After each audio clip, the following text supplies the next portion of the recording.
अस्सलाम वालेकुम, this is Mohammad Atif. और जैसा कि आप सब जानते हैं कि हमने फ्लटर मास्टर सीरीज़ स्टार्ट की है और इसमें हम मॉड्यूल फर्स्ट में आहिस्ता-आहिस्ता आगे मूव कर रहे हैं।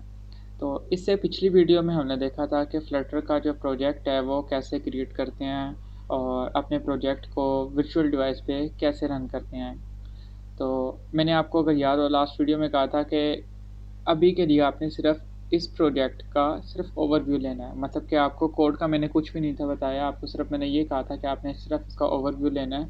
और इससे अगली वीडियो में हम जो उसकी कोडिंग होगी, जो फ्लटर का एक प्रोजेक्ट होगा, उसको हम प्रॉपर्ली देखेंगे कि ये कैसे वर्क करता है और कौन सी चीज़ कैसे वर्क करती है, मतलब कि हम जो उसकी सारी अंडरस्टैंडिंग है हमने नेक्स्ट वीडियो में देखनी थी।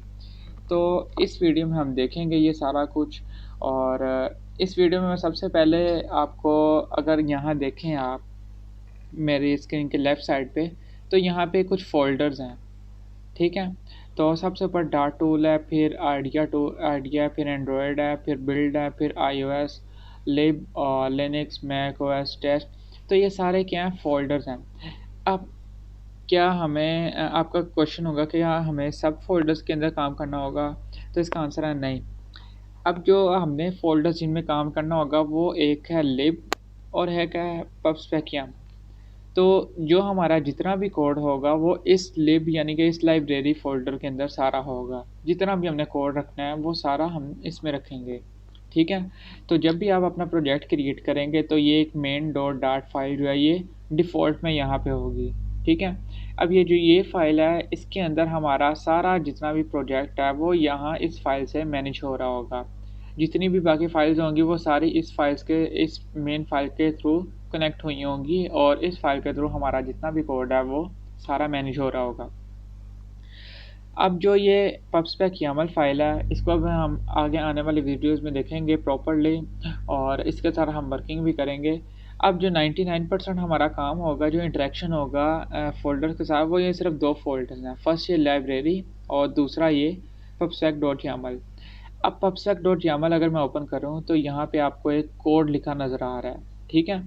अब ये कोड क्या है कि इस फ़ाइल के अंदर हमारे जितने भी हमने प्लगइन्स या पैकेजेस वगैरह इंस्टॉल करने हैं वो सारे हम इस फ़ाइल के अंदर रखेंगे। और इस फ़ाइल में भी हम अपना, मतलब कि अगर हमने कोई अपने फ़ॉन्ट्स ऐड करने हैं या अपने प्रोजेक्ट के अंदर एसेट्स ऐड करने हैं तो वो हम सारा, यानी कि इस फ़ाइल के अंदर हम अपना उसको बता रहे होंगे कि इस फ़ाइल में हमने उसको सारा जितना भी, मतलब कि एक्सटर्नल जो भी चीज़ें हमने इंस्टॉल वगैरह करनी है वो इस फ़ाइल के थ्रू हम उसको करेंगे। तो यही हमारे, मतलब कि जो 99% जो इंटरेक्शन होगा हमारा फ़ोल्डर के साथ, वो ये 2 फ़ोल्डर्स हैं। तो आई होप कि आपको ये फ़ोल्डर्स का समझ आ गया होगा कि ये फ़ोल्डर्स का वर्किंग क्या है और हमने इनको मतलब कि हमारा जो मेन फ़ोकस होगा वो किन फ़ोल्डर्स पे होगा। नेक्स्ट यहाँ पे अगर आप देखो तो यहाँ पे आपको कुछ कोड नज़र आ रहा है, ठीक है? जब हम अपना फ्लटर का न्यू प्रोजेक्ट क्रिएट करते हैं तो ये एक डिफ़ॉल्ट कोड होता है जो यहाँ पे हर बार आएगा जब आप एक न्यू प्रोजेक्ट क्रिएट करेंगे। तो इस प्रोजेक्ट के हम जो कोड है उसको भी अंडरस्टैंड करेंगे। तो उससे पहले यहाँ पे अगर आप देखो, यहाँ पे एक बार है और इस बार में आपको डिफरेंट बटन शो हो रहे हैं। एक ये हॉट रीलोड का है और एक ये हॉट रीस्टार्ट का है और एक ये है स्टॉप का। अब अगर आप ये देखो कि हॉट रीलोड है, अब हॉट रीलोड का काम क्या होता है कि ये आपका जो एमुलेटर की स्क्रीन है उसको रीलोड कर देता है। अगर हमने कोई माइनर सी चेंजिंग की है ये उसी टाइम उसको रीलोड कर देगा, ठीक है? अब मैं फिर फॉर एग्ज़ाम्पल अगर यहाँ पे आपको मैं दिखाऊँ, जैसे ये है, ये ऐप बार के अंदर हमारा एक ये टाइटल शो हो रहा है, ठीक है? अगर मैं इसको करता हूँ चेंज, फ्लटर डेमो को मैं रिमूव कर देता हूँ और इसको सेव कर देता हूँ। तो ये क्या करेगा, उसको इंस्टेंट इसने अपडेट कर दिया, उसी टाइम अपडेट कर दिया और आपको ये अपडेट यहाँ पे नज़र आ भी गई है, ठीक है?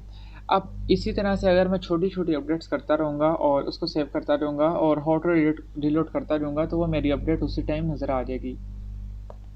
अब फॉर एग्ज़ाम्पल मैंने एक अपनी ऐप का पूरा स्ट्रक्चर ही चेंज कर दिया है, तो वो मैं अगर हॉट रीलोड करूँगा तो वो मेरी ऐप नहीं चलेगी, ठीक है? वो उस चीज़ को अपडेट करेगा नहीं, उस चीज़ को शो करेगा नहीं। तो उसके लिए मुझे क्या करना पड़ेगा, जो हमारी ये हॉट रीस्टार्ट है, इसको मुझे करना पड़ेगा, ठीक है? हॉट रीस्टार्ट क्या करेगा, वो जो हमारा एमुलेटर होगा उसको दोबारा से शो कर देगा, मतलब कि दोबारा से उसको रीस्टार्ट कर देगा। अब यहाँ पे अगर मैं आपको कुछ कर यहाँ पे कुछ थोड़ा सा कोड चेंज करके दिखाता हूँ। अब जैसे यहाँ पे मैं बटन को प्रेस करता हूँ, ठीक है। अब यहाँ पे क्या है, इसने 1 1 का इंक्रीमेंट कर दिया और यहाँ पे 6 को यानी कि 6 टाइम मैंने इंक्रीमेंट किया है। 6 टाइम बटन प्रेस किया तो उसके अंदर 1 का 6 टाइम इंक्रीमेंट हो गया। अब यहाँ पे मैं कुछ और चीज़ चेंज करता हूँ, जैसे मैं यहाँ पे पेज लिख देता हूँ दोबारा और इसको सेव करता हूँ। अब आपने देखा होगा कि यहाँ पे जो मेरा 6 वाला बटन है, यानी कि जो 6 था ये भी एज इट इज़ रहा, और यहाँ पे जो पेज है ये भी एज इट इज़, यानी कि ये न्यू चीज़ इसमें ऐड होगी जो मैंने इसमें की है। मैं इसको यहाँ से रिमूव कर देता हूँ, ये उसको अपडेट कर देगा उसी टाइम, ठीक है। इसने इसको इंस्टेंट अपडेट कर दिया। अब फॉर एग्जांपल मैं कोई चीज़ एंटर करता हूँ तो यहाँ पे वो अपडेट हुई नज़र नहीं आएगी, ठीक है। अब मैं जब इसको हॉट रीस्टार्ट करूँगा तो वो क्या करेगा, जो मेरा एमुलेटर की स्क्रीन होगी वो उसको दोबारा से एक यानी कि रीस्टार्ट कर देगा, जो हमारा जितना भी लेआउट होगा उसको दोबारा से बिल्ड कर देगा, ठीक है। अब यहाँ पे अगर आप देखें तो इसने क्या किया, इसको दोबारा से सारे स्क्रीन को बिल्ड कर दिया, तो यहाँ पे आपको जो 6 का इंक्रीमेंट था वो ख़त्म हो गया, नज़र नहीं आ रहा। सही। तो हॉट रीलोड और हॉट रीस्टार्ट का आई होप कि आपको समझ आ गई होगी, ठीक है। अब ये जो कोड है, अब ये कोड को भी मैं आपको सारा समझाता हूँ। अब उसको समझाने के लिए ये सारा मैं यहाँ से रिमूव कर दूँगा, ठीक है। अब यहाँ पे सबसे पहले जो चीज़ करनी होती है, जब भी आपने यानी कि प्रोजेक्ट क्रिएट करना है, उसमें सबसे पहले जो चीज़ करनी होती है वो लाइब्रेरी आपने इंपोर्ट करनी है। अब लाइब्रेरी का आपको बड़े अच्छे से आइडिया होगा कि लाइब्रेरी क्या होती है, कि जिसके अंदर हमारे पास प्री डिफाइंड फंक्शंस होते हैं। तो फ्लटर के अंदर हमारे पास जो इसमें कोर लाइब्रेरी होगी वो दो तरह की लाइब्रेरीज होंगी, ठीक है। अब पहली लाइब्रेरी जो होगी वो होगी इंपोर्ट मटेरियल पैकेज, ठीक है, इंपोर्ट मटेरियल डॉट डार्ट। अब ये लाइब्रेरी हमारे पास सबसे, आप कह सकते हैं इसको कोर लाइब्रेरी कह लें, या आप इसको मोस्ट इंपॉर्टेंट जो लाइब्रेरी है हमारी फ्लटर प्रोजेक्ट की, उसको वो ये होती है मटेरियल डॉट डार्ट। और जो दूसरी होती है वो होती है क्यूपर्टिनो, ठीक है। अब ये तो लाइब्रेरीज इनको आप कोर लाइब्रेरीज ही कह सकते हैं, क्योंकि इस लाइब्रेरी के इन लाइब्रेरीज के बगैर हमारा काम नहीं हो सकता, ठीक है। कितने फंक्शन ये जो हम एक्सेस करने के लिए इन लाइब्रेरीज को यूज़ करना पड़ता है, तो विदाउट इन लाइब्रेरीज के हम उन फंक्शन को एक्सेस नहीं कर सकते। मिसाल के तौर पर अगर हमने अपने ऐप के अंदर कलर वगैरह चेंजिंग करनी है तो मटेरियल डॉट डार्ट या क्यूपर्टिनो डॉट डार्ट लाइब्रेरी के अलावा हम उसको ऐड नहीं कर सकते अपनी ऐप के अंदर। तो ये लाइब्रेरी हमने ऐड करनी है, ठीक है। तो क्यूपर्टिनो मैं अभी के लिए रिमूव कर रहा हूँ। अब लाइब्रेरी की तो आपको समझ आ गई होगी। नेक्स्ट जो चीज़ होती है वो होती है वॉइड मेन फंक्शन, ठीक है, हमारा मेन फंक्शन। तो प्रोग्रामिंग का आपको आई होप के आइडिया होगा। तो जब मेन फंक्शन होता है वो क्या होता है कि आपका जो जितना भी यानी कि कोड होता है, जो आपका यानी कि मेन पार्ट होता है प्रोग्राम का, वो मेन फंक्शन होता है। जितना भी आपका प्रोग्राम होता है वो सारा किसके थ्रू मैनेज हो रहा होता है, मेन फंक्शन के थ्रू। तो जब भी आप यानी कि अपना कंपाइलर अपना उसको यानी कि कंपाइलर को रन करते हो, अपने कोड को रन करते हो, तो कंपाइलर क्या करता है, सबसे पहले आपके मेन फंक्शन को रन करता है, ठीक है। तो यहाँ भी हम सबसे पहले लिखेंगे वॉइड मेन फंक्शन, ठीक है। अब वॉइड मेन फंक्शन के अंदर हम एक और फंक्शन लेते हैं, ठीक है, जिसका नाम है रन ऐप। अब रन ऐप एक विजिट है, ठीक है। क्या करता है कि हमारे यहाँ जो एक फंक्शन है, मतलब कि जो हमारी एक आप ऐसे कह लो कि यानी कि एक फंक्शन है जो हमारी ऐप को रन करने के लिए यूज़ हो रहा है, एक विजिट है जो हमारी ऐप को रन करने के लिए यूज़ हो रहा है। तो इस पैरेंथेसिस के अंदर हमने बताना होता है कि आपने किस क्लास को रन करना है। तो बेसिकली यहाँ पे हमारी जो क्लास होती है जिसको हमने रन करना होता है वो हमारी मटेरियल ऐप की क्लास होती है या विजिट ऐप की क्लास होती है, ठीक है। तो ये हमारी ऐप होती है या क्यूपर्टिनो ऐप की क्लास होती है जिसको हमने यहाँ पे रन करवाना होता है, ठीक है। तो अभी के लिए तो मेरे पास क्लास नहीं है ना, तो मैं यहाँ पे एक क्लास क्रिएट करूँगा अपनी मटेरियल ऐप। अब यहाँ पे अगर आपको याद हो कि मैंने आपको स्टार्ट में एक्सटेंशन इंस्टॉल करवाई थी फ्लटर की, और उसके अलावा भी कुछ एक्सटेंशन इंस्टॉल करवाई थी। तो उन एक्सटेंशंस के ऐड करने से हम क्या कर सकते हैं, यहाँ पे अपना जो वर्कलोड है वो थोड़ा सा कम कर सकते हैं। यानी कि हम थोड़ा सा अगर मैंने ST जैसे लिखा है तो मुझे यहाँ पे मैं अगर यहाँ एंटर करता हूँ स्टेटलेस विजिट, ठीक है, मतलब कि मैं सिर्फ ST लिखा, उसने पूरा एक कोड वहाँ पे एंटर कर दिया, तो मुझे कोड पूरा लिखने की ज़रूरत नहीं पड़ है। तो आपने वो एक्सटेंशन इंस्टॉल करना है, इससे क्या होगा कि आपको थोड़ा सा वर्कलोड कम हो जाएगा, तो आपको इतनी ज़्यादा एफर्ट करने की ज़रूरत नहीं पड़ेगी। अब यहाँ पे मुझे अपनी ऐप का नाम बताना, और यहाँ पे मैं अपनी ऐप का मिसाल के तौर पे नाम रख लेता हूँ माई फर्स्ट ऐप। ठीक है, अब ये मेरी ऐप का नाम है। अब अगर इसको मैं रन करता हूँ, रन ऐप के अंदर इसको अब मुझे जाकर डिफ़ाइन करना पड़ेगा। और रन ऐप को मैं क्या बता रहा हूँ कि जो रन ऐप मेरा विजिट है उसको मैं बता रहा हूँ कि ये वाली जो मेरी क्लास है ना, इस क्लास को आपने बिल्ड करना है। ठीक है, इस क्लास को आपने रन करना है ताकि जो हमारी ऐप है वो डेवलप हो। उसका जो यूआई है, जो उसका फ्रंट एंड है, वो यहाँ से हम उसको कंट्रोल करेंगे। फिर उसके बाद यहाँ पे एक बिल्ड मेथड है, ये आपको नज़र आ रहा होगा बिल्ड मेथड, बिल्ड कॉन्टेक्स्ट।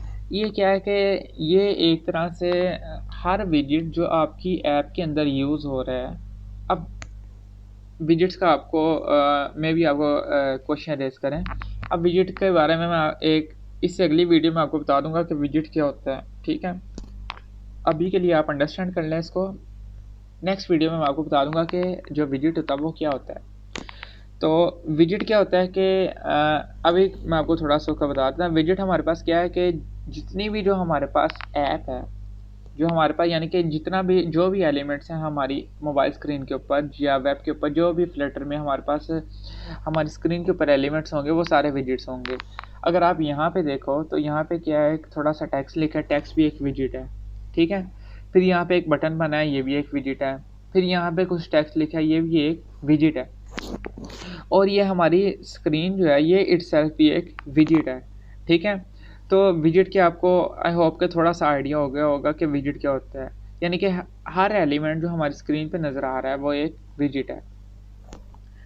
तो जो बिल्ड कॉन्टेक्स्ट मेथड है, ये हमारी ऐप के अंदर जितने भी जो विजिट्स यूज़ हो रहे हैं वो उनका एक लोकेशन अपने पास रखता है। ठीक है, बिल्ड कॉन्टेक्स्ट मेथड जो होता है वो एक उनकी लोकेशन रखता है। यानी कि अगर आपको इसके वर्ड से पता चल रहा हो, बिल्ड कॉन्टेक्स्ट यानी कि जो भी हमारे पास विजिट यूज़ हो रहा है हमारी ऐप के अंदर, उसके बारे में जो लोकेशन है, उसकी जो इन्फॉर्मेशन है, वो बिल्ड कॉन्टेक्स्ट के पास होती है। ठीक है, अब यहाँ पे रिटर्न जो है, अब रिटर्न एक कंटेनर है, कंटेनर भी एक विजिट है। ठीक है, मैं यहाँ पे जो कंटेनर है, कंटेनर एक पेरेंट विजिट है, सो ये एक चाइल्ड विजिट को होल्ड करता है। तो यहाँ पे मैं लिखता हूँ चाइल्ड, और यहाँ पे इसको मैं रन करता हूँ। ठीक है, अब चाइल्ड के अंदर एक मैंने टेक्स्ट पास किया, टेक्स्ट विजिट। और टेक्स्ट विजिट के अंदर टेक्स्ट, आपको उसके नेम से पता चल रहा होगा कि जो टेक्स्ट विजिट है वो सिर्फ एक स्ट्रिंग डाटा टाइप का डाटा होल्ड करेगा, इसके अलावा नहीं होल्ड करेगा। ठीक है, तो यहाँ पे स्ट्रिंग डाटा टाइप होल्ड किया, और अगर मैं इसको रन करता हूँ तो यहाँ पे ये मेरा कोड नहीं शो करेगा। क्यों? यहाँ उसने एरर दे दिया है, फ्रेमवर्क एरर, यानी कि वो ये उसको यही इस चीज़ का पता नहीं चला कि उसने किस चीज़ को बिल्ड करना है। ठीक है, तो इस चीज़ को बताने के लिए हमारे पास विजिट्स होते हैं, एक मेन क्लास होती है जिसका नाम है मटेरियल ऐप। ठीक है, मैं इसको यहाँ से ज़रा रिमूव कर दूँ। अब जो हमारे पास क्लास है ना, ये दो तरह की होती है, तीन तरह की होती है। या मटेरियल ऐप होती है, ठीक है, या हमारे पास क्यूपर्टिनो ऐप होती है, या विजिट ऐप होती है। ठीक है, तो हमारा जो मेन फोकस होगा वो मटेरियल ऐप पे होगा। ठीक है, मतलब कि मटेरियल ऐप के आप इस तरह से कह रहे हो कि यूनिवर्सल फ्रेमवर्क है जिसमें हम एंड्रॉयड आईओएस दोनों के लिए एप्लीकेशन का जो यूआई या फ्रंट एंड जो है वो डिज़ाइन कर रहे होते हैं। तो मटेरियल ऐप यहाँ पे हम ऐड करेंगे, और मटेरियल हमारे पास क्या लेता है, एक होम विजिट लेता है। ठीक है, अब होम विजिट के अंदर मैं इसको पास करता हूँ कंटेनर सेम। ठीक है, और कंटेनर के अंदर मैं सेम यहाँ पे एक चाइल्ड विजिट पास करूँगा, चाइल्ड के अंदर मैं रख दूँगा टेक्स्ट। ठीक है, और ये यहाँ पे इसको मैं रन करूँगा। अब यहाँ पे जब मैं इसको रन करूँगा, मुझे इसको दोबारा से रन करना पड़ेगा। अब जब मैं यहाँ पे इसको रन करता हूँ तो यहाँ पे आपको एक बड़ा रफ सा, यानी कि एक बड़ी रफ सी स्क्रीन नज़र आ रही है। ये कितना ज़्यादा, यानी कि एक उगली सा इसका जो यूआई है वो नज़र आ रहा है आपको। ठीक है, तो ये जो कंटेनर है, यानी कि ये एक हमने इसमें कंटेनर के अंदर एक टेक्स्ट विजिट पास किया और हम उसको सिंपल अपनी स्क्रीन पे शो करवा रहे हैं। अब मैं यहाँ पे कंटेनर को रिप्लेस कर देता हूँ एक विजिट के साथ जिसका नेम है मटेरियल। ठीक है, मटेरियल भी एक विजिट है। तो मटेरियल से क्या होगा थोड़ा सा आपको यानी कि जो यूआई है वो अच्छा नज़र आ रहा है, ठीक है। तो इसको मैं सेंट्रलाइज कर देता हूँ ताकि आपको जो हमने टेक्स्ट लिखा है वो नज़र आए। ये आपको डाटा नज़र आ रहा होगा, ठीक है। अब मटेरियल के अलावा भी हमारे पास एक विजेट है जिसका नाम है स्कैफोल्ड, ठीक है। अब स्कैफोल्ड जो है वो चाइल्ड नहीं लेता, वो क्या लेता है, बॉडी लेता है, ठीक है। अब मैं इसको रन करता हूँ तो यहाँ पे हमारे पास यानी कि जो यूआई है उसमें इतना ज़्यादा आपको चेंज नहीं नज़र आया, ठीक है। अब मैं इस चीज़ का आपको बताता हूँ कि स्कैफोल्ड और मटेरियल का डिफरेंस क्या है। अब जो स्कैफोल्ड है ना, स्कैफोल्ड के अंदर हमारे पास फंक्शनैलिटीज़ एडिशनल ज़्यादा, मतलब फंक्शनैलिटीज़ के अंदर ज़्यादा है, मतलब कि इसके अंदर हमारे पास विजेट्स जो हैं वो ज़्यादा हम यूज़ कर सकते हैं। आप इसका कह लें कि आप ऐसे कह लें इसका जो स्कोप है वो ज़्यादा है। और जो मटेरियल है उसके अंदर फंक्शनैलिटीज़ बहुत लिमिटेड है, उसके अंदर हम इतने ज़्यादा विजेट्स को नहीं यूज़ कर सकते। अब मिसाल के तौर पर मुझे यहाँ पे एक अपनी ऐप बार क्रिएट करनी है, तो यहाँ पे मैं उसकी ऐप बार भी अपनी ईज़िली क्रिएट कर सकता हूँ, ठीक है। अब ये जो स्कैफोल्ड के अंदर मुझे ऐप बार की एक्सेस है, लेकिन अगर मैं मटेरियल यहाँ पे यूज़ करता हूँ, ठीक है, तो मटेरियल के अंदर मैं क्या कर मुझे क्या होगा कि जो मेरी ऐप बार है वो नहीं, मुझे एक्सेस उसकी नहीं मिलेगी, ठीक है। मटेरियल के अंदर हमारे पास बहुत कम विजेट है, मतलब कि उसके अंदर हमारे पास एक्सेस है नहीं। यहाँ पे मैं ऐप बार लिख रहा हूँ तो मुझे ऐप बार की एक्सेस नहीं मिल रही। तो यही डिफरेंस है कि मटेरियल और जो स्कैफोल्ड है उसका क्या डिफरेंस है, वो यही है कि जो मटेरियल है उसके अंदर हमारे पास फंक्शंस विजेट्स जो हैं वो उनका विजेट्स की जो लिमिटेशन है वो बहुत ज़्यादा है, ठीक है। सिर्फ हम उसमें स्पेसिफिक एक या दो विजेट्स को यूज़ कर सकते हैं, इसके अलावा नहीं कर सकते। और जो हमारी स्कैफोल्ड है उसके अंदर हम अपने मल्टीपल विजेट्स को यूज़ कर सकते हैं, उसके अंदर हम अपनी ऐप बार क्रिएट कर सकते हैं, डिफरेंट चीज़ें उसके अंदर हम डिफ़ाइन कर सकते हैं। तो इससे नेक्स्ट वीडियो में मैं आपको एक इनका डिफरेंस बता दूंगा कि मटेरियल ऐप क्या होता है, मटेरियल क्या होगा, और जो स्कैफोल्ड विजेट है ये क्या होता है। तो इससे अगली वीडियो में मैं आपको उसका सारा इंट्रोडक्शन बता दूंगा कि और इनका जो डिफरेंस है वो भी बता दूंगा। तो यहाँ तक आपको आई होप कि जो इसका कोड है उसका जो स्ट्रक्चर है वो समझ आ गया होगा।